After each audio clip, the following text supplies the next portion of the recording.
वालेकुम, welcome back to innovate IT zone. आज हम लोग स्टार्ट करने जा रहे हैं अपना manual number 9, manual number 10 and manual number 11। इसकी सारी की सारी थ्योरी हम लोग इसी एक वीडियो के अंदर कवर करने जा रहे हैं और इसके टास्क की वीडियो हम लोग अलग से करेंगे, ठीक है। वो अलग अलग करके हम लोग वीडियो बना लेंगे उसकी। तो अगर मैं इसके टास्क की वीडियो, मैंने इसलिए इसकी थ्योरी की वीडियो जो है वो अलग बनाई है क्योंकि ये तीनों मैनुअल के अंदर तकरीबन सेम आ रही है, तो इससे हमारा टाइम भी बचेगा और हमें एक ही वीडियो के अंदर सब कुछ क्लियर हो जाएगा, ठीक है। तो सबसे पहले मैनुअल नंबर 9 देखें, तो इसके अंदर हमारे पास आ रहा है हमारा बाइनरी ट्री, ठीक है। हम लोग इसमें बाइनरी ट्री के बारे में पढ़ेंगे। अगर मैं बात करूं मैनुअल नंबर 10 की, तो इसके अंदर आ रहा है binary search tree and AVL tree, ठीक है। तो मतलब ये भी उसी से ही रिलेटेड आते हैं। अगर मैनुअल नंबर 11 की बात करूं तो इसके अंदर आता है हमारा हीप एंड एवीएल ट्री, ठीक है। आप लोगों को समझ आ रही होगी कि ये सारे बार बार रिपीट हो रहे हैं। अगर इनके टेबल ऑफ कंटेंट को अगर हम लोग देखें, ठीक है, मैनुअल नंबर 9 का जो टेबल ऑफ कंटेंट है उसको सबसे पहले देखते हैं। तो इसमें हमारे पास जो आ रहा है टेबल ऑफ कंटेंट में, सबसे पहले तो आ रहा है कि हमारे जो पॉइंटर्स हैं वो क्या होते हैं। यानी वो कहते हैं pointer and dynamic memory allocation क्या होते हैं, सेल्फ रिफरेंशियल ऑब्जेक्ट्स क्या होते हैं। ये बहुत ही आसान होता है, इसकी रिप्रेजेंटेशन किस तरह से होती है और इसकी इंप्लीमेंटेशन किस तरह से होती है। फिर हमारे नॉन लीनियर डाटा स्ट्रक्चर कौन से होते हैं, जिनमें trees, graphs, heaps and hash tables आ जाते हैं। तो ये मैनुअल नंबर 9 के अंदर है, ठीक है, ये सारे के सारे। उसके बाद बाइनरी ट्रीज के बारे में कहते हैं कि बाइनरी ट्रीज क्या होते हैं, बाइनरी सर्च ट्री क्या होते हैं, कंप्लीट बाइनरी ट्री क्या होते हैं, फुल बाइनरी ट्री, ये सारे के सारे बाइनरी ट्री हैं। ये क्या होते हैं इस वीडियो के अंदर हमारे क्लियर हो जाएंगे। फिर बाइनरी ट्री की इंप्लीमेंटेशन किस तरह से होती है, एरे बाइनरी ट्री क्या होती है और लिंक्ड बाइनरी ट्री क्या होती है। उसके बाद अगर हम नेक्स्ट देखें तो हमारी बस एक्टिविटीज़ ही रहती हैं, ठीक है। और इसी तरह से अगर मैं मैनुअल नंबर 10 का देखूँ, ये वाला आप डाटा देख लें, मैनुअल नंबर 10 में देखें हम लोग, तो इसका जो टेबल ऑफ कंटेंट है वो तकरीबन इसके टेबल ऑफ कंटेंट से बिल्कुल काफ़ी हद तक जो है वो मैच हो रहा है, देख सकते हैं। उसके अंदर भी पॉइंटर्स एंड मेमोरी एलोकेशन वाला था, सेल्फ रेफरेंशियल ऑब्जेक्ट उसके अंदर भी था, नॉन डाटा ये वाले टॉपिक भी उसके अंदर रिपीट हो रहे थे। उसके बाद बाइनरी ट्री की बात करूँ तो बाइनरी ट्री की सारी डिटेल थी उसके अंदर। तो बाइनरी सर्च ट्री क्या होता है, इसके अंदर हम लोग बेसिकली इसको और एवीएल ट्री को पढ़ेंगे, ठीक है। तो बाइनरी ट्री की इंप्लीमेंटेशन, अरे बेस क्या है और लिंक बेस क्या है, इसकी पूरी की पूरी कोडिंग, इसका पूरा का पूरा स्ट्रक्चर, कोई ऐसा सिंपल सा स्ट्रक्चर लाऊंगी जिससे आप लोगों को चाहे इससे रिलेटेड कोई भी प्रोग्राम आ जाए आप लोग इजी से कर सकोगे, ठीक है।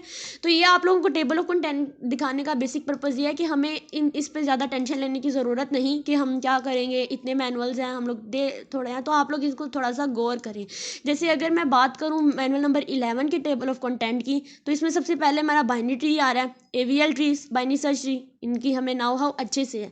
और जस्ट क्योंकि ये एवीएल ट्री से रिलेटेड आप देख सकते हैं, हीप एंड एवीएल ट्री से रिलेटेड, तो हमें पता है कि एवीएल ट्री में अगर हमने इंजर्शन करनी है, अगर हमने डिलीशन करनी है, हमने बैलेंस फैक्टर चेक करते हुए उनकी रोटेशंस करनी है, ठीक है।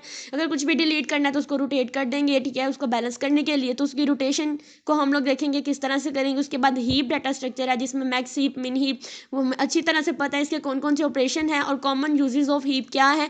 ये सारा कुछ हम लोग इसी वीडियो के अंदर देखेंगे, ताकि हम लोग को यानी वाइवा में भी ऑब्वियसली इससे रिलेटेड ही क्वेश्चन आएंगे, ठीक है। उसके बाद वाइवा से क्वेश्चन जो भी पूछे जा सकते हैं इससे रिलेटेड, वो मेरी एक वीडियो है आप वहाँ से देख सकते हैं, उनके आंसर भी हम लोग इसी वीडियो के अंदर कवर करेंगे। और फिर एक वीडियो अलग से बनाएंगे जिसके अंदर हम लोग इसके सिर्फ और सिर्फ टास्क करेंगे, ठीक है। तो करते हैं स्टार्ट हम लोग अपने मैनुअल नंबर 9 के ही इन सब चीज़ों से। तो इसमें सबसे पहले हमें कहता है pointers and dynamic memory allocation जो है वो क्या होती है, ठीक है, मैनुअल नंबर 9 में।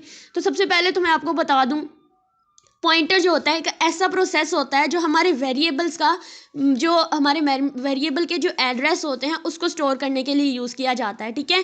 Pointers and dynamic memory allocation की बात करें यहाँ पर, तो pointers and dynamic memory allocation are important concept in programming, particularly language like C and C++ के अंदर ये बहुत इंपॉर्टेंट होते हैं। मैं बता दूं कि डायनामिक मेमोरी एलोकेशन C++ में हम इसका एक कीवर्ड यूज़ करते हैं न्यू का, ठीक है, जबकि हम लोग जो C के अंदर है वो मैलिक का यूज़ करते हैं।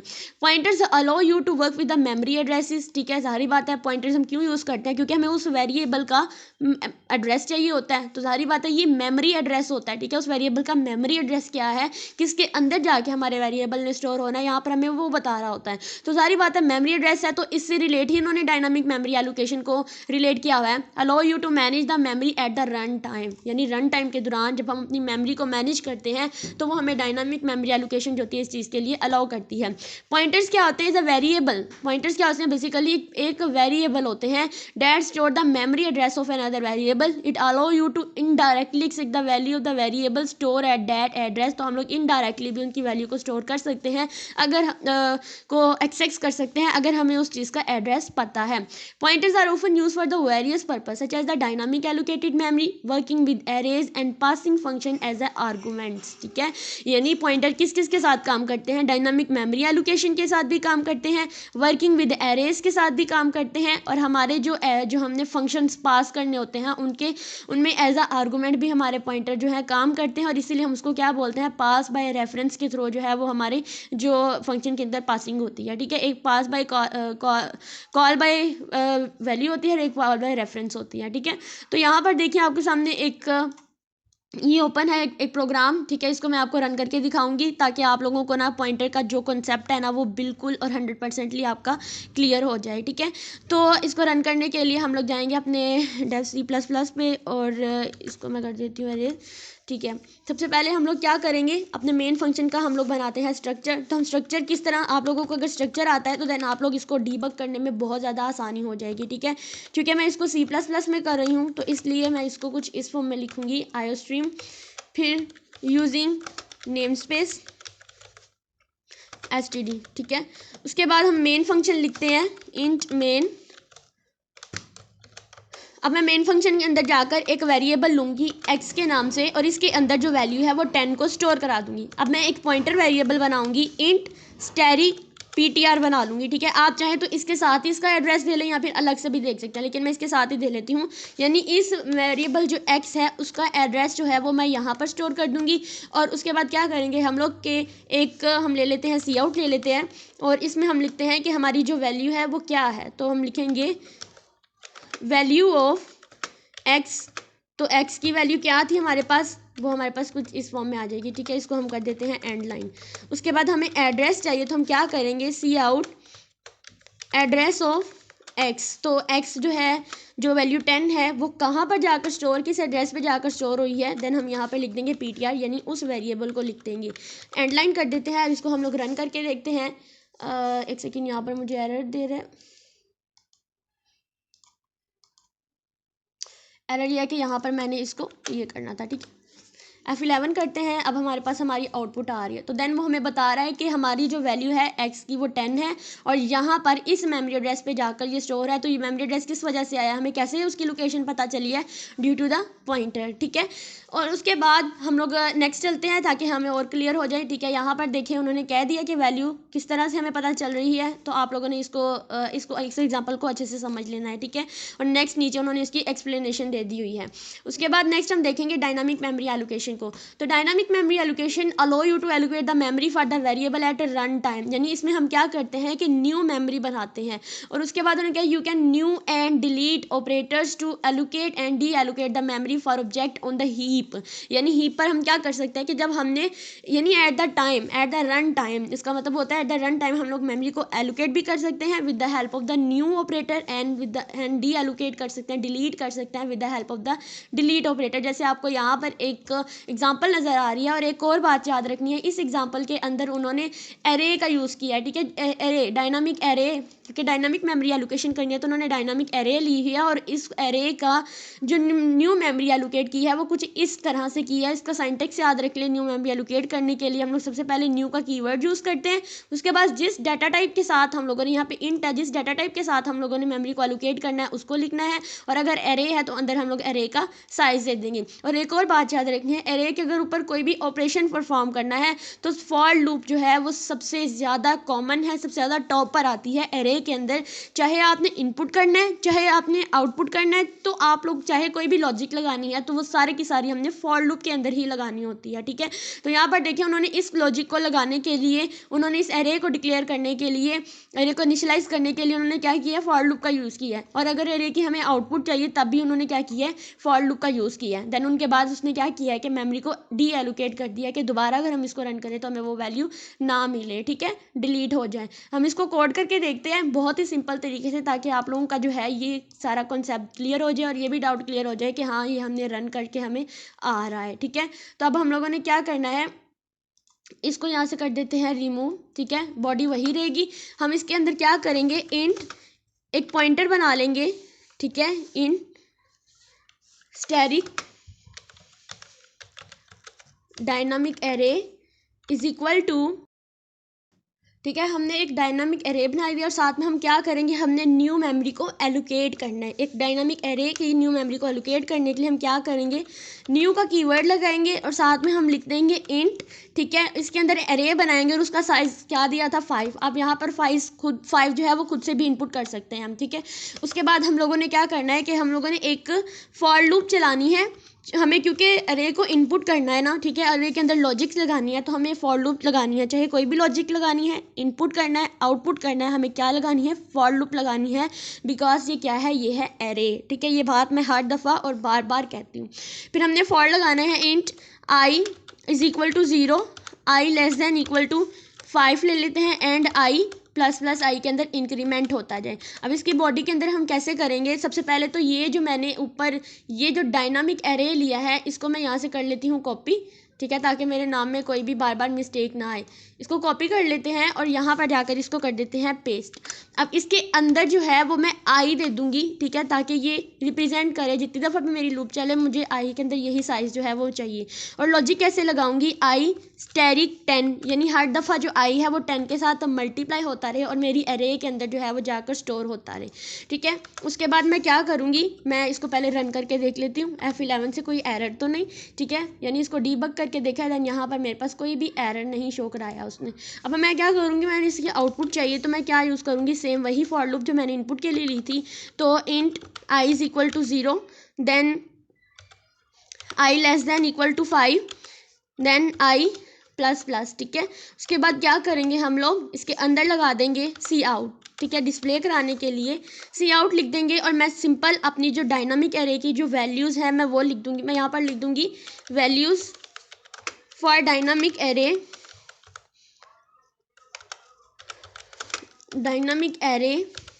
ठीक है। और नेक्स्ट आकर मेरे पास जो मेरी डायनामिक एरे थी क्या थी, इसके अंदर आई का साइज स्टोर था, वो मेरे पास प्रिंट होता जाए और एंड लाइन, ठीक है, ताकि नेक्स्ट चला जाए। इसको मैं रन करके देखूँगी, देन मुझे यहाँ पे एरर दे रहा है इस वजह से क्योंकि यहाँ पर मैंने वो ये साइन नहीं था, ये ऑपरेटर नहीं था लगाया। इसको मैं कर दूँगी, ठीक है। तो यहाँ पर जब मैंने इसको कुछ इस तरह से किया और मेरे पास ये आउटपुट आ रही है, तो ये किस वजह से आई है, क्योंकि देखो यहाँ पर तो आप देख सकते हैं कि मैंने किसी किस्म का आप देख सकते हैं कोई भी इसको वो नहीं दिया, एड्रेस नहीं था दिया, कोई भी साइज़ नहीं था दिया इंडेक्स के लिए, लेकिन मैंने न्यू मेमोरी एलोकेट कर दी, ठीक है, जिसमें उसने कहा कि ये 5 साइज़ की वैल्यू को स्टोर कर देगा, ठीक है। उसके बाद क्या हुआ, 5 साइज़ का मतलब क्या होता है कि 0 से 4 की रेंज के अंदर, ठीक है। 5 साइज़ का मतलब होता है यहाँ पर 0 से 4 की रेंज के अंदर जाकर वो मेरी वैल्यू को कर देगा स्टोर। उसके बाद क्या होगा, 5 इंडेक्स का मतलब एक और यहाँ पर याद रखना है कि मेरे पास 6 आउटपुट्स आएंगी इसकी, ठीक है। तो ये मेरे पास बेसिकली ये था और उसके बाद हमने आउटपुट के लिए फॉर लूप यूज़ की थी, ठीक है। नेक्स्ट चलते हैं हम अपने मेमोरी की, इसको अब हमने डी एलोकेट भी करना है, ठीक है, ताकि हम नेक्स्ट जब इसको करें तो हमें कोई भी आंसर ना मिले। तो डी एलोकेट करने के लिए हम लोग क्या करते हैं, सिंपल डिलीट का कीवर्ड यूज़ करते हैं और साथ में हम लोग एरे वाला जो हमारे पास इंडेक्स होता है वो बना देते हैं और साथ में हमारे जो भी उसका नाम था वो लिख देते हैं। हमारी डायनामिक एरे थी तो ये हमने नाम लिख दिया। F11 करेंगे देन इस पर कोई भी असर नहीं पड़ेगा क्योंकि जब नेक्स्ट हम लोग इसी को दोबारा से जब बनाएंगे देन हमारे पास वो डी एलोकेट हो चुकी होगी, ठीक है। उसके बाद हम लोग चलते हैं अपने मैनुअल की तरफ। तो मैनुअल में आप लोगों को यहाँ पर ये देखें सेम मैंने इसी तरह से करके दिखाया, आप लोगों के सारे डाउट्स जो हैं यहाँ पर आकर क्लियर हो चुके हैं।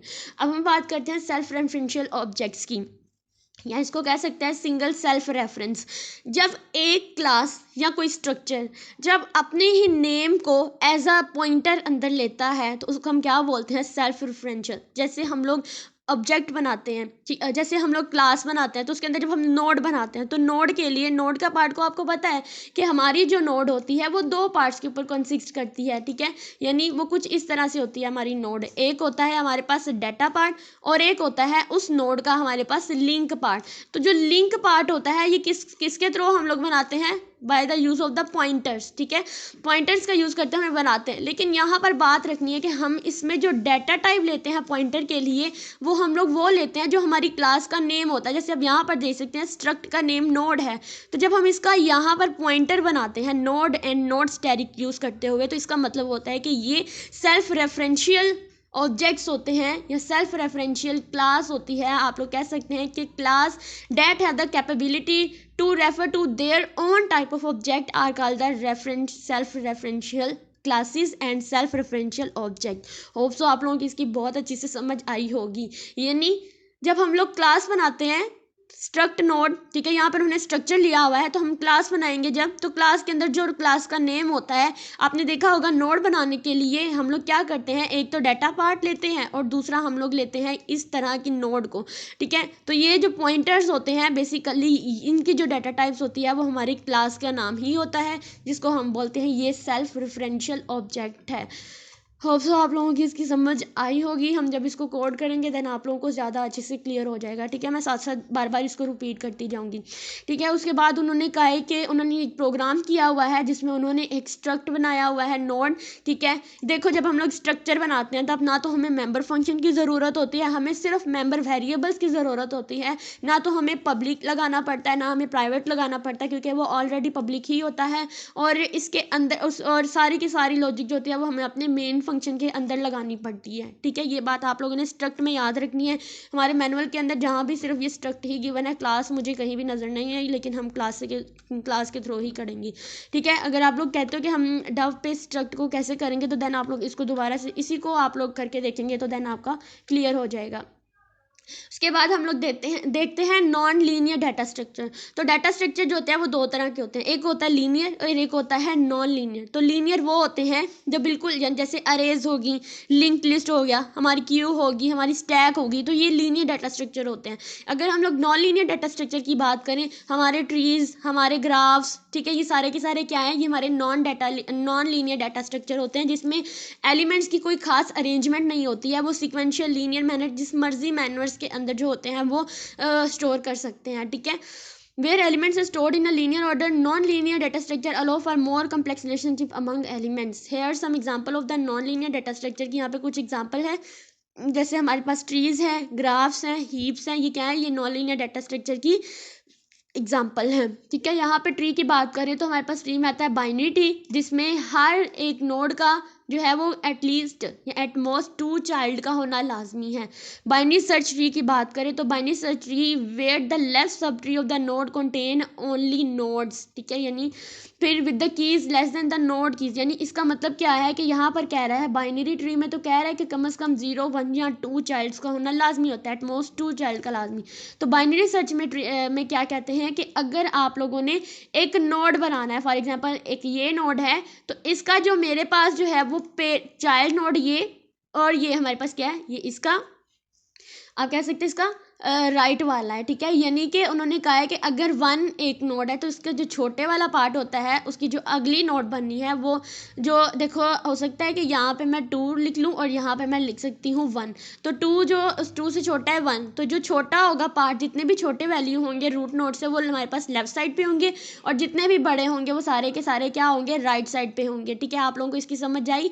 देन हम जब इसको कोड करेंगे या नेक्स्ट मजीद डिटेल में पढ़ेंगे आप लोगों का ये क्लियर हो जाएगा। उसके बाद कहते हैं हमारे पास एवीएल ट्री क्या होता है कि हम जब बाइनरी सर्च ट्री होता है, एक ऑर्गेनाइज वे होता है, हमारी सर्चिंग को बहुत ईजी बना देते हैं। बेसिकली ये सारे के सारे बाइनरी ट्री ही है, और बाइनरी ट्री से बाइनरी सर्च ट्री निकला है, जिसके अंदर हम कोई ना कोई ऑर्डर दे देते हैं जिससे हमें सर्चिंग में ईजी हो जाती है। लेकिन समटाइम्स ऐसा होता है कि हमें बैलेंस फैक्टर की ज़रूरत पड़ती है। जब हम बाइनरी सर्च ट्री को बैलेंस करके लिखते हैं तो उस तरह की ट्री को हम क्या कहते हैं, ये एवीएल ट्री होते हैं हमारे, ठीक है। उसके बाद ग्राफ की बात करें तो ग्राफ हमारे पास यहाँ पर जो टाइप्स दी हैं, डायरेक्टेड ग्राफ क्या होते हैं, अनडायरेक्टेड ग्राफ क्या होते हैं, वेटेड ग्राफ क्या होते हैं। डायरेक्टेड ग्राफ ऐसे ग्राफ होते हैं जिनमें एजिस की कोई ना कोई डायरेक्शन होती है, ठीक है। एजिस शो कर रहे होते हैं कि ये फ्लां डायरेक्शन में जा रहा है, ये फ्लां डायरेक्शन में जा रहा है।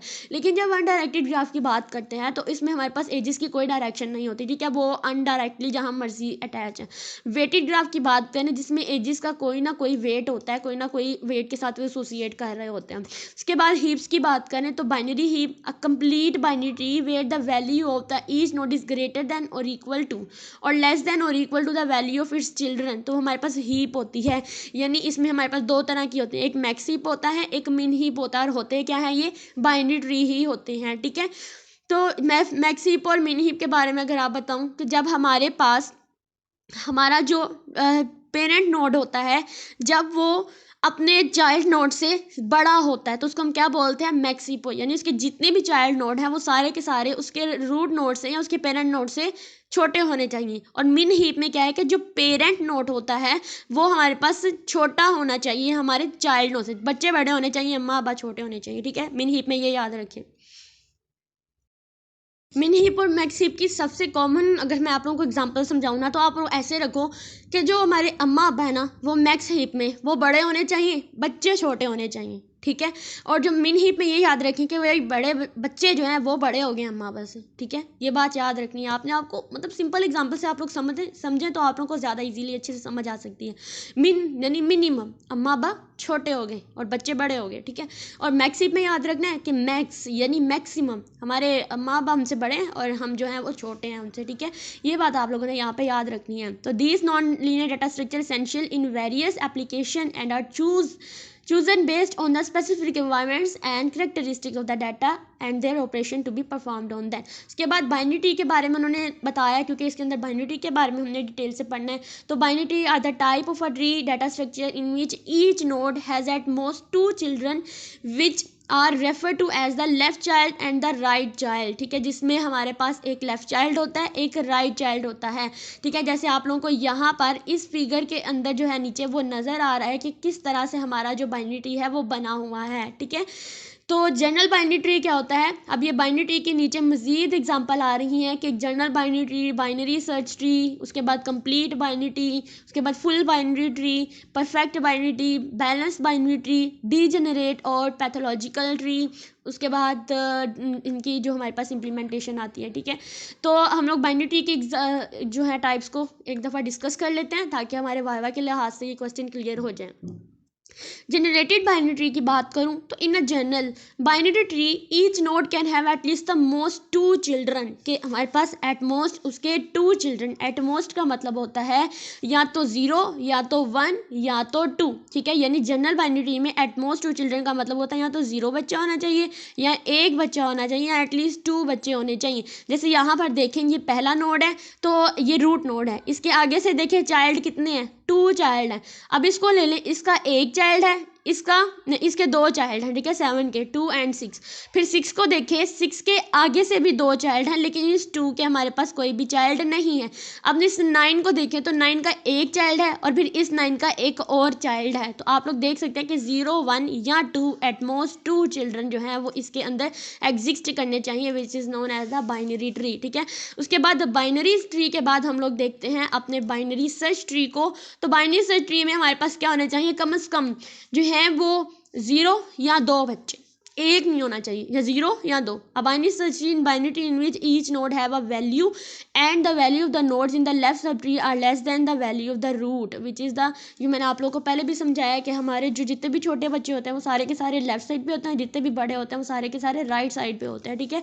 और बाइनरी सर्च ट्री में आपको ये देखें किस तरह से हमारी वैल्यू आ रही है। उसके बाद कंप्लीट बाइनरी ट्री में हमारे पास क्या होता है, a complete binary tree in which all the levels are completely filled except it possible for the last level. यानी कि हमारे पास लीफ नोड के अलावा, यानी इसमें ये जो लीफ नोड है इनके अलावा बाकी सब के सब जो लेवल हैं वो कम्प्लीटली होने चाहिए, तो हमारा कंप्लीट बाइनरी ट्री बनता है। अब कंप्लीट का मतलब क्या है कि दो चाइल्ड जो होते हैं वो इसके अंदर मस्ट होने चाहिए। जैसे यहाँ पे ये रूट नोड है तो इसका हमारे पास जो है वो 2 चाइल्ड हैं, जैसे ये 1 एंड 2, ठीक है। आगे इसके देखें, इसके भी 2 चाइल्ड हैं, इसके भी 2 चाइल्ड हैं, ये लेवल हो गया कंप्लीट। फिर इसको देखें, और कंप्लीट करने के लिए ये नहीं कि हम लोग इसको इसके राइट साइड से हम बाद में देखेंगे, पहले हमने इसके लेफ्ट वाले जो हैं वो लेवल बढ़ने हैं, ठीक है। उसके बाद हम लोगों ने इसके राइट वाले बढ़ने हैं। होप सो आप लोगों को बहुत अच्छी समझ आई होगी, ठीक है। अब हम चलते हैं नेक्स्ट फुल बाइनरी ट्री। तो फुल बाइनरी ट्री में क्या होता है, एवरी नोड हैज़ आइदर 0 और 2 चिल्ड्रन, ठीक है। जैसे यहाँ पर था तो इसमें भी यही था, एक कंप्लीट बाइनरी ट्री और एक फुल बाइनरी ट्री के इसमें हमारे पास जो होता है या तो 2 होने चाहिए या तो हमारे पास कितने होने चाहिए, या 2 चिल्ड्रन चाहिए या ज़ीरो होने चाहिए। उसके बाद परफेक्ट बाइनरी ट्री की बात करूँ तो इसमें भी उन्होंने कहा है कि 2 ज़ीरो या 2 ही होने चाहिए। एक कंप्लीट बाइनरी ट्री, एक परफेक्ट बाइनरी ट्री, इन सब के अंदर जो हमारे कॉन्सेप्ट हैं वो सेम है, ठीक है। बैलेंस बाइनरी ट्री की बात करें तो इसमें हम लोग बैलेंस फैक्टर को चेक करते हुए, हमने हाइट को चेक करते हुए हम लोग जो होते हैं वो उसको बैलेंस करते हैं। उसके बाद हमारी पैथोलॉजिकल ट्री की बात करें तो इसमें क्या होता है कि हमारे पास एक पेरेंट का एक ही बच्चा होना चाहिए। यानी ये देखिए, जैसे एक नोड है, ये एक पेरेंट नोड है, इसके आगे से जो चिल्ड्रन है, चाइल्ड, वो भी एक ही चाइल्ड है, इसका भी आगे से एक ही चाइल्ड है, देन इसका भी चाइल्ड एक है और इसका भी चाइल्ड कितना है, एक है, ठीक है। तो इसको क्या बोलते हैं हम लोग, पैथोलॉजिकल या डीजेनरेट हमारे पास जो ट्री होता है वो। उसके बाद नेक्स्ट हम देखेंगे कि हमारा जो बाइनरी ट्री की इम्प्लीमेंटेशन तो एरे बेस्ड भी होती है और हमारे पास जो होती है ये लिंक्ड बेस्ड भी होती है। देन आगे सारी हमारी कोडिंग आ रही है, तो हम इस कोडिंग के लिए अलग से वीडियो बनाएंगे जिसमें हम लोग सबको, यानी कोई ऐसी मैं शॉर्ट ट्रिक्स लाऊंगी, कोई ऐसा एक आप लोगों के सामने मैं पेश करूँगी जिससे आप लोग हर किस्म के ट्री का स्ट्रक्चर जो है वो ईजिली बना सकते हैं। अब चलते हैं हम लोग मैनुअल नंबर 10 की तरफ। तो इसका जो हमारा थ्योरेटिकल पार्ट था वो कवर हो गया और मैनुअल नंबर 10 को अगर हम लोग देखें तो इसमें भी काफ़ी हद तक हमारा क्लियर हो गया, ठीक है। जैसे pointers and dynamic memory allocation भी क्लियर हो गया, डायनामिक मेमोरी एलोकेशन भी क्लियर हो गया, सेल्फ रेफरेंशियल ऑब्जेक्ट भी हमारा क्लियर हो गया। उसके बाद अगर हम लोग देखें तो नॉन लीनियर डाटा स्ट्रक्चर, ये heap, graph, table, hash table क्या होते हैं, हैश का मैंने आप लोगों को कल भी एक वीडियो में बताया था, आज भी बता देती हूँ। तो हैश हमारे पास क्या होते हैं, बेसिकली जब हम लोगों ने डाटा को डेटाबेस के अंदर जो है वो स्टोर करना है या रिट्राइव करना है, तो इस प्रोसेस को हम क्या बोलते हैं, हैशिंग बोलते हैं। अब हैश करने के लिए आप लोगों ने चंद बातें याद रखनी है कि हम लोग उसके लिए एक हैश टेबल बनाते हैं और हैश टेबल के अंदर वैल्यू को मैप करने के लिए हम लोग यूज़ करते हैं हैश फंक्शंस का, ठीक है। जो मेरा मैनुअल नंबर 13 वाली वीडियो है आप लोग उसको लाजमी देखें, उसके अंदर आप लोगों को हैश वाला जो है वो सारा क्लियर हो जाएगा। उसके बाद क्या कहते हैं कि data structure that implement associative array abstract data type structure that can map keys to value. इसके अंदर एक ओपन एड्रेसिंग होती है और एक हमारे पास होती है सेपरेट चेनिंग। तो ओपन हैशिंग जिसमें हम लोग ओपन हैशिंग और क्लोज हैशिंग इस तरह बोलते हैं ना, ये सारे का सारा वही है, ठीक है। तो आप लोग उस वीडियो को लाजमी देखें, आप लोगों की हैशिंग जो है बहुत अच्छे से क्लियर हो जाएगी, ठीक है। उसके बाद हम लोग नेक्स्ट चलते हैं अपनी बाइनरी ट्री की तरफ। इसको हम लोग डिस्कस कर चुके हैं, बाइनरी ट्री को भी डिस्कस कर चुके हैं, बीएसटी को भी हम लोग डिस्कस कर चुके हैं कि बीएसटी में क्या होता है। जितने भी छोटे बच्चे होते हैं वो सारे के सारे उसके लेफ्ट साइड पे होते हैं, ठीक है, लेफ्ट वाले लेवल्स को बढ़ते हैं और उसके बाद जितने भी बड़े होते हैं वो सारे के सारे राइट पर होते हैं। उसके बाद देखिए एवीएल ट्री। एवीएल ट्री में मैंने आप लोगों को थोड़ा सा कॉन्सेप्ट बताया था कि इसके अंदर जो है वो हम लोग बीएसटी का ही यूज़ करते हैं, लेकिन इसके अंदर हम लोग बैलेंस फैक्टर जो होता है वो चेक करते हैं, ठीक है। जैसे यहाँ पर देखिए एवीएल ट्री है तो इसका बैलेंस फैक्टर हम लोग किस तरह से चेक करते हैं। इसका बैलेंस फैक्टर चेक करने के लिए सबसे पहले हम लोग जो है देखो, जैसे 100 है तो 100 के बाद ये 50 है, तो अभी हमने सिर्फ 50 ही इनपुट किया, तो 50 के देखो लेफ्ट पे कितने हैं, इस 100 के लेफ्ट पे कितनी नोड्स हैं, एक, तो ये हो गया एक, ठीक है। और इसके राइट पे कितने हैं हमारे पास, एक, तो हमारे पास 1 - 1 करेंगे तो कितना आएगा, बैलेंस फैक्टर आ जाएगा 0। उसके बाद हम नेक्स्ट जाएंगे तो नेक्स्ट नोड हम लोगों ने की 25, यानी इसके लिए जो हमारे पास होनी चाहिए 0 - 1 1, या हमारी जो है वो, यानी इतना हमारे पास जब ये वैल्यू आती है तो इसका मतलब क्या होता है कि हमारे पास जो है ये बैलेंस फॉर्म में है। अगर ये नहीं आती तो देन हम क्या कहेंगे कि ये अनबैलेंस फॉर्म में है, ठीक है। आप लोगों को इसकी समझ आई होगी। बैलेंस फैक्टर को हम लोगों ने चेक करते हुए जो है वो इसकी यानी हाइट्स को चेक करते हुए हम लोगों ने इसको इम्प्लीमेंट करना है। उसके बाद बाइनरी ट्री इम्प्लीमेंटेशन जिसमें एरे बेस्ड बाइनरी ट्री होती है, तो एरेज बेस्ड में हम लिंक्ड बाइनरी ट्री, तो ये सारे का सारा जो है ये कोडिंग फॉर्म में है, तो इसको हम लोग कोडिंग को नेक्स्ट जो है वो अपनी क्लियर करेंगे। इसकी एक्टिविटी जो होती है वो हम लोग अलग वीडियो के अंदर करेंगे। लैब मैनुअल 11 है, इसको हम देखते हैं। तो इसका जो बेसिक टॉपिक है वो हमारे पास हीप एंड एवीएल है, ठीक है। एवीएल के बाइनरी ट्री के बारे में हम लोगों ने पढ़ लिया, बाइनरी ट्री की सारी टाइप्स पढ़ ली। एवीएल ट्री के बारे में भी हम लोगों ने डिस्कस कर लिया था, कैसे होते हैं कि हम लोग इसका बैलेंस फैक्टर जो होते हैं उसको चेक करते हैं और उसको चेक करते हुए हम लोग जो है वो इसको कोड करते हैं। अब इस बैलेंस फैक्टर को कैसे चेक करते हैं, देन इसको मैं आप लोगों को अपनी नोटबुक पर समझाऊंगी। इसकी रोटेशंस को भी मैं अपनी नोटबुक पर समझाऊंगी, देन आप लोगों को ज़्यादा अच्छे से क्लियर हो जाएगा, ठीक है। इसकी रोटेशन में देखें, सबसे पहले तो हमारे पास आ रही है कि लेफ्ट रोटेशन, यानी देखो यहाँ पर ये सारी चीज़ें लेफ्ट साइड पे है, तो जो लेफ्ट साइड पे होते हैं तो इसमें हम क्या करेंगे, इसको हम लोग इस फॉर्म में जो है वो कर देंगे क्लॉकवाइज जो है एंटी क्लॉकवाइज जो है हम इसको रोटेट कर देंगे। अगर राइट रोटेशन है तो हम इसको क्लॉकवाइज रोटेट कर देंगे, ठीक है, यानी बैलेंस करने के लिए। अगर मैं इस चीज़ का बैलेंस फैक्टर चेक करूँ तो मेरे पास ये बैलेंस नहीं है, 3, 2 और 1 बैलेंस नहीं है। अब बैलेंस फैक्टर इसका कैसे चेक करते हैं? सबसे पहले आप 1 नोड को देखें, ठीक है, यानी इस नोड को देखें तो ये नोड जो है इसका बैलेंस फैक्टर क्या है? इसका ना तो लेफ्ट पे कोई है ना ही राइट पे है, तो इसका बैलेंस फैक्टर है 0, ठीक है।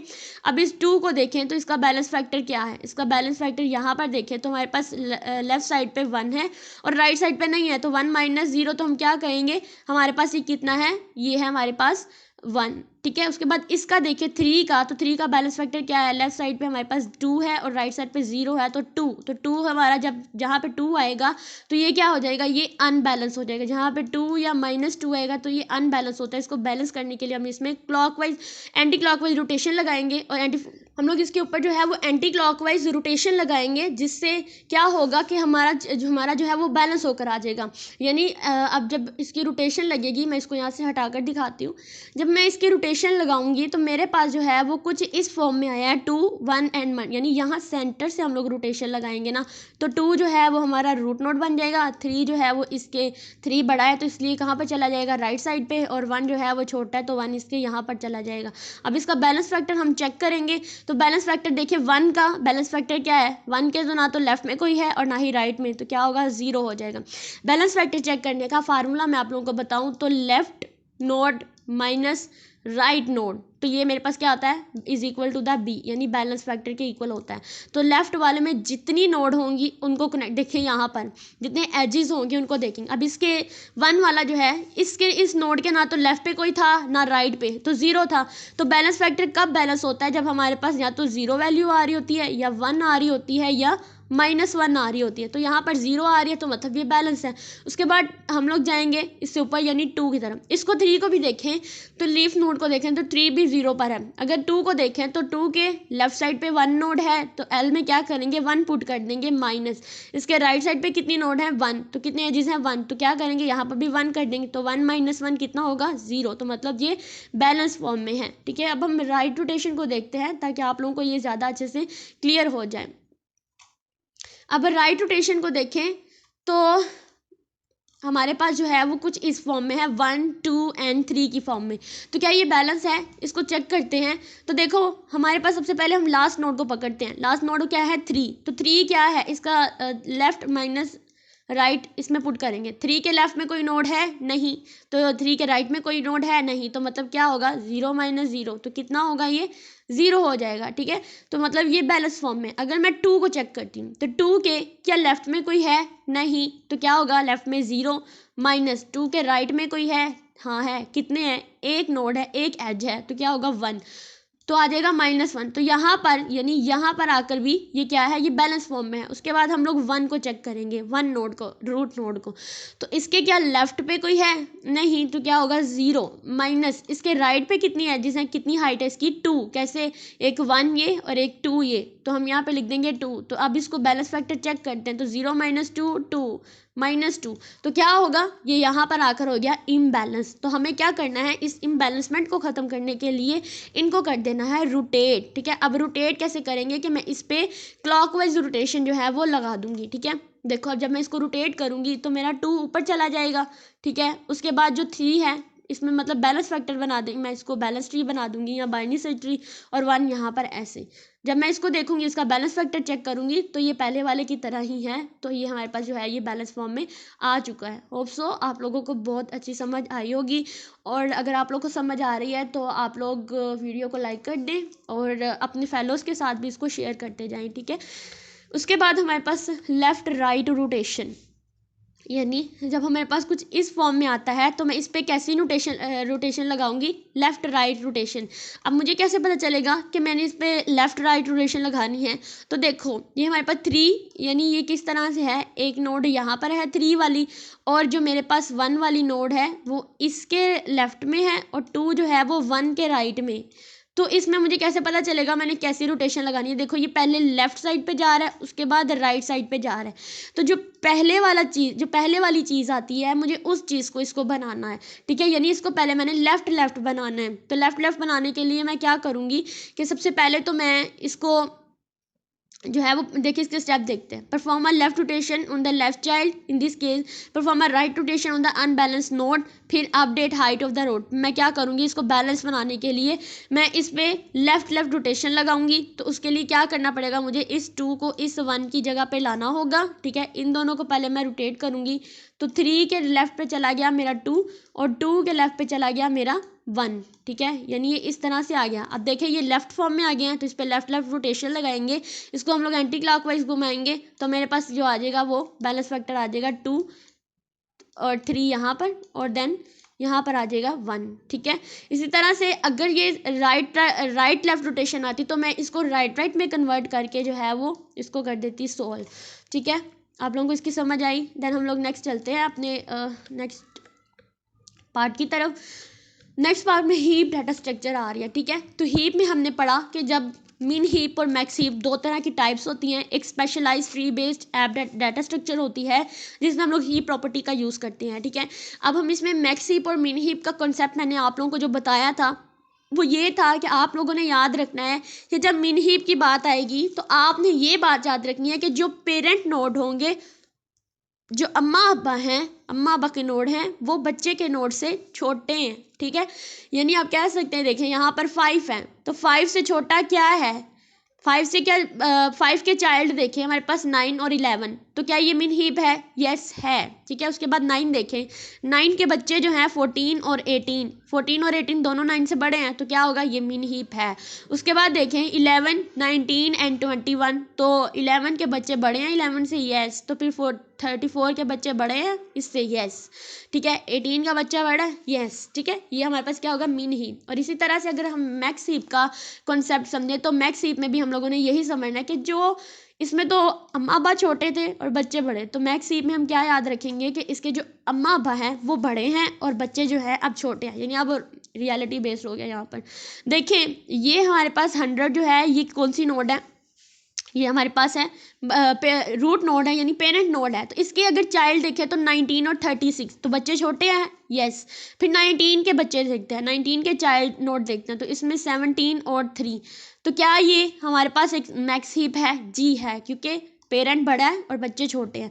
36 में देखते हैं 25 एंड 1, तो इसमें क्या होगा, हमारे ये बड़े हैं और बच्चे जो हैं वो छोटे हैं। इसी तरह से आप लोगों ने इसको चेक करना है, तो देन आपको मैक्स हीप और मिन हीप का कॉन्सेप्ट जो है वो क्लियर होगा। और होप सो जितनी ईजी मैंने आप लोगों को एग्जांपल समझाई है आप लोगों को उससे भी अच्छी तरह से क्लियर हो गया होगा। तो नेक्स्ट हमारे पास ऑपरेशन जो ऑन हीप के ऊपर कौन से करते हैं, हम लोग इंसर्शन का ऑपरेशन करते हैं, मिनिमम और मैक्सिमम जो है उस चीज़ को फाइंड करते हैं कि मैक्स हीप है या मिन हीप है, ठीक है। उसके बाद हीपिफाई करते हैं जो कि बहुत आसान है। उसके बाद कॉमन यूजेस केसेस कौन से आते हैं, प्रायोरिटी क्यू में, हीप सॉर्ट में और ग्राफ एल्गोरिदम के अंदर जो है वो हीप का हम लोग जो है वो यूज़ करते हैं, ठीक है। ये आप लोगों के सामने मैक्स हीप और मिन हीप की एक एग्जांपल है, आप लोग इसको अच्छे से समझ लीजिए। उसके बाद हमारे जो आते हैं टास्क आ जाते हैं। तो टास्क को हम लोगों ने क्या कहा था, अलग अलग वीडियोस के अंदर करेंगे ताकि आप लोगों को ज़्यादा इजीली जो है वो कवर हो जाए। तो ये हमारे पास 3 मैनुअल ऐसे थे जिनके अंदर हर चीज़ जो थी वो कॉमन आ रही थी, और मैंने आप लोगों की पूरी थ्योरी जो है वो इसके अंदर क्लियर करवा दी है। तो अब आप लोगों को इन 3 मैनुअल्स के बारे में टेंशन लेने की ज़रूरत नहीं है, आपके काफ़ी हद तक जो है वो वाइवा के क्वेश्चन इससे क्लियर हो चुके हैं। तो देन अगर आप लोगों को वीडियो अच्छी लगती है तो प्लीज़ इसको लाइक कर दीजिए और मेरे चैनल को भी लाजमी सब्सक्राइब कर दीजिए, क्योंकि आप लोगों का सब्सक्राइब करना और लाइक करना हमारे लिए बहुत बहुत बहुत इम्पोर्टेंट होता है। हमें आपसे कुछ नहीं चाहिए, बस यही चाहिए। Thank you so much.